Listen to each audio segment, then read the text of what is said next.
Welcome to the Stephen Mansfield Podcast.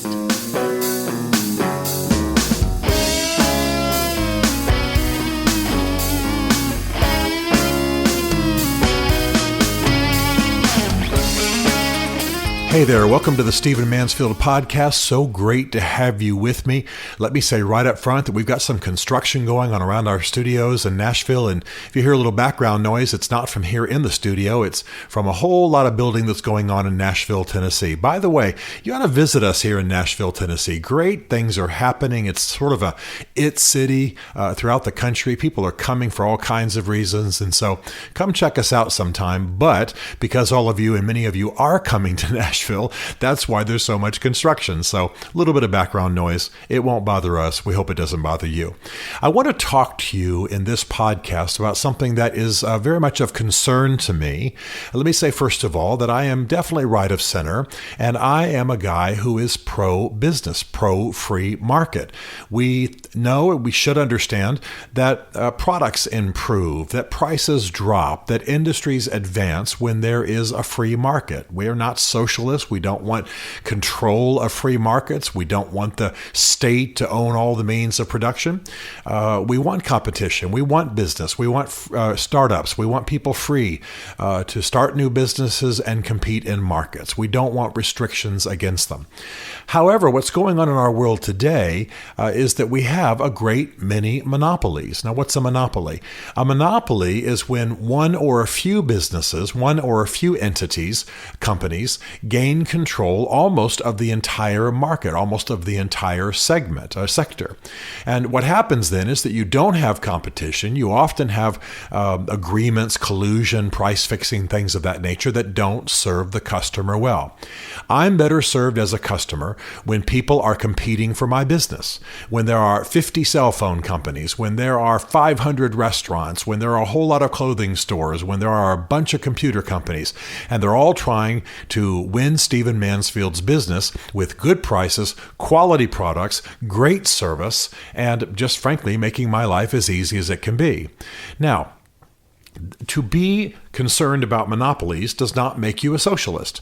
To be concerned about gigantic business controlling entire economic sectors does not make you anti-business, but you can be pro-free market, pro-business, and not necessarily pro-big business. Now, some sectors, some products, some industries require bigger businesses. I mean, I think we're all glad that Amazon exists in the world, but we don't want Amazon completely controlling all of certain types of sales and thus driving competition out of the market, thus driving prices up and things of that nature. And we're seeing some of that in our world. Let me give you some statistics that support this.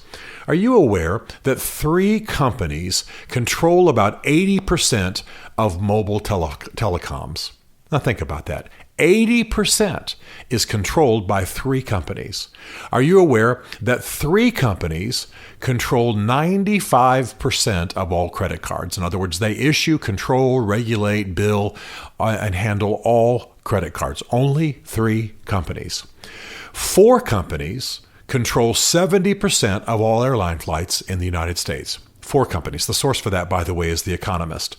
4 companies control 70% of all airline flights. Consider this, talking more about agriculture. 4 companies control 66% of U.S. hogs slaughtered in 2015, 85% of the steer, and half the chickens. That's from Open Market Institute. Pretty stunning. Think about that. 60% of U.S. hogs slaughtered in 2015, 85% of the steer, and half the chickens. These are the most recent stats that we have. And 4 companies control 85% of U.S. corn seed sales, and that's up from 60% in 2000. So we have a world, we certainly have a nation that is increasingly controlled by monopolies, and we should be concerned about it. We should be concerned about this in the news. We should be concerned about this in all the products that we use. We should be concerned about it globally. In other words, we don't want to only live in a village, with little mom and pop shops. We are aware that you have to have big companies. We are aware that some industries are better served by gigantic companies. You can't can't ship around the world from little mom and pop operation on the coast. You're going to have great big money, great big ships, great big services, great big companies. We understand that. Nevertheless, we have a trend we need to keep an eye on. And by the way, this is not a new subject, a new challenge in American history. We're probably all aware that Theodore Roosevelt was known as a trust buster in his day, and that he tried to check the inappropriate growth and control of some companies. Now, he wasn't unreasonable. In fact, I've read much about his antitrust efforts, and he's right. He was right where I am. He believed that some industries are served well by larger companies, and he didn't mind that as long as they didn't act contrary to the interest of the consumer, contrary to the interest of the people. He believed in being rational. He used that word a lot when it came to trust. If they're rational, if they don't engage in price fixing, if they don't conspire against the good of the people, if they improve products, if they're serving better because they're larger, then that's okay. He didn't mind profits. He didn't mind large companies. He didn't mind vast reach. What he minded was that the people were not served well, that there was collusion or conspiracy against the people, and that somehow the check and balance provided by competition, in government, checks and balances are provided by the diversity of governments, the separation of powers. But in markets, the checks and balances are provided by competition. Well, government does have to assure a level playing field, and it does have to assure that companies do not get in collusion, that they do not conspire against the people.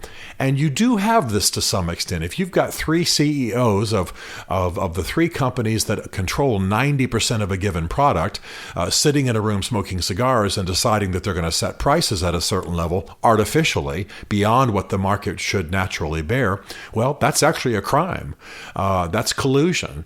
That's a conspiracy of sorts, and that kind of thing should be illegal. So, and it is illegal, though it's rarely prosecuted. So what we have to watch in our age, especially with industries that require size, is that size is not used against the good of the people.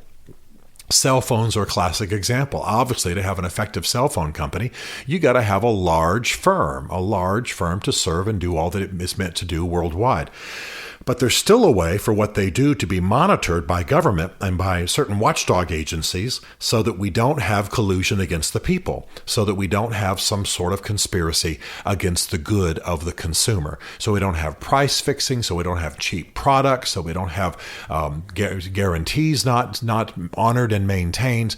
You want to keep an eye on the size of these companies. So we're in a new day of sort of Rooseveltian challenge when it comes to monopolies. We need to keep an eye on this. Look at the stats I just read. The vast majority of huge portions of our food supply are controlled by a few companies. Vast majority. 95% of the credit cards that we use are controlled by just a handful of companies. Now, that may be legitimate. That may be the way it has to be. Maybe there should only be 3 or 4 companies handling most of the credit cards in the world, but government needs to keep an eye on it. Government needs to watch for the hidden fees and for, when you're dealing with the size of money that those credit card companies would be handling, even just microtransactions can net them billions of dollars throughout the years, some of which might be illegal.